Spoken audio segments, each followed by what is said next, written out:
Okay, gives everybody Scott hope. will do that. That's Yeah. easy for Scott. We got a great team, sir. That's good. How about we go to Marco? You can talk a little bit about what's going on, and Well, go ahead. yeah, Mr. President. I don't know if one day perhaps the entire story will be told about the events of yesterday, but suffice it to say, it's not an exaggeration that none of it would have been possible without the President of the United States being involved.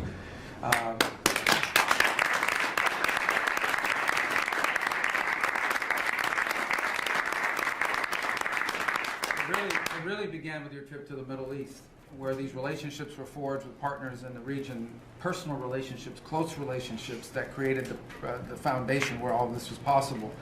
Where I think this really took a turn. Remember, a month ago, no one thought this was possible. Where it really took a turn about a month ago, less than a couple weeks ago, is when we were at the United Nations, and you convened an historic meeting, not simply of Arab countries, but of Muslim-majority countries from around the world, including Indonesia was there, Pakistan was there, and created this coalition behind this plan. Then on that following Monday, you met with the Prime Minister of Israel here, and that plan was presented. And then, of course, our great negotiating team followed up on it. In the interim, again, perhaps the stories will be told, perhaps they will never be told. The President had some extraordinary phone calls and meetings that required a high degree of intensity and commitment, and made this happen. And I think what's important to understand is that yesterday what happened was really a human story. There's a geopolitical aspect to it, there's no doubt about it. It creates the conditions for Gaza to one day be a normal place again, and people to have a better life, and Israelis to be safe. But yesterday was a human story. And because of the work you put in, and honestly, not only is there no other leader in the world that could have put this together, Mr. President, but frankly, I don't know of any American president in the modern era that could have made this possible. Because of the actions you have taken unrelated to this, and because of who you are and what you've done and how you're viewed. And this weekend, because of that, at some point very soon, we are going to see 20 living human beings emerge from the darkness into the light for the first time in 2 years.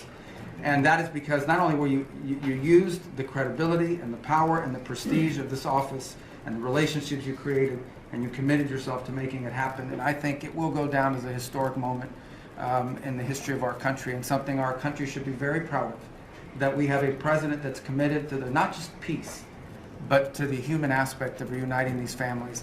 My last point on this is just a couple of days ago, Secretary Lutnick hosted us all, many of us, at the Kennedy Center. And we had these families, we've interacted with them for so many years, for 2 years now, and the stories are heartbreaking, both whose families are alive and those who are deceased as well, who want their relatives back so that they can complete the process of grieving. And we had all hoped that perhaps that was the day that we would have an announcement for them on the anniversary of the 7th, but I know you were able to speak to some of those families last night, and I just hope the whole nation understands how incredibly proud they should be of their president and of their country for the role that they've played. And I don't want to let this moment pass, Mr. President, without also noting the incredible work of Steve Witkoff and Jared Kushner. They're an incredible team working together, facing some substantial impediments to even being there this weekend and doing it. Let me just leave it at that.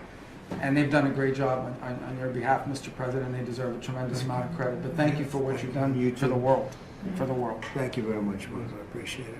I think because we have a very busy day with all that's going on, what we'll do is maybe just a few of you raise